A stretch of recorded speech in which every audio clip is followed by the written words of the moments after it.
Hello Eve, aware ka ba sa ugali mo? Are you aware that your personality is just a product of your environment? No Adam, hindi ako aware dyan. Why did you ask me that all of a sudden, by the way? In the vast tapestry kasi ng human existence, our minds are like sponges, absorbing influences from the world around us. Beyond the realm of genetic predispositions, ang mga kaisipan natin, ugali, paniniwala, at mga pananaw sa buhay ay hinahabi sa ating diwa ng paligid na ating ginagalawan.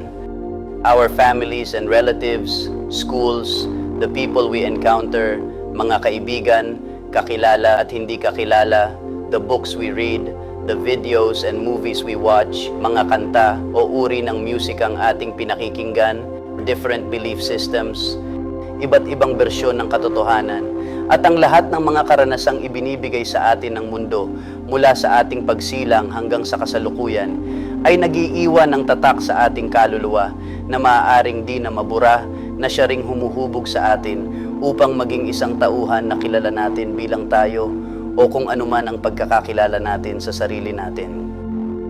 I'm asking you this because I'm just concerned about you.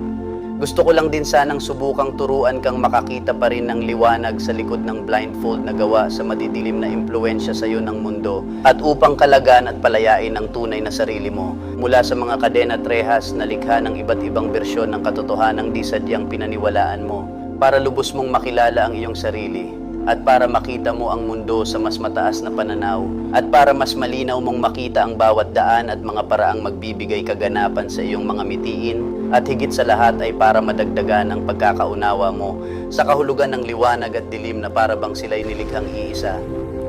Wow, Adam, grabe naman yon. Nakakagising ng diwa. How did you know about that? Can you tell me more? If you want more, you should definitely check out the book The Death of Your Hindrances, The Birth of Your Success Through Enchanting Affirmations by Dandelion Jeff. It delves deep into the topic of how we should perceive the world around us and offers a complete craft on how to know your true self. It provides profound insights into the influences that shape our lives and offers enchanting affirmations to help unlock our true potential. It empowers readers to break free from hindrances and embrace their path to success. That sounds really interesting, Adam. I have my own definitions of truth, but I think kailangan ko rin niyang basahin. I'm really curious and excited to dive into it and embark on this transformative journey of self-discovery. Thank you for recommending it, Adam. Anyway, where can I find that book? You're welcome, Eve. You can find it on Shopee and TikTok. You can also find an ebook copy of that book on Google Play or Google Books. Simply navigate to the books section of the Google Play app and search for The Death of Your Hindrances or Dandelion Jeff. Alternatively, you can click on the link provided above or below.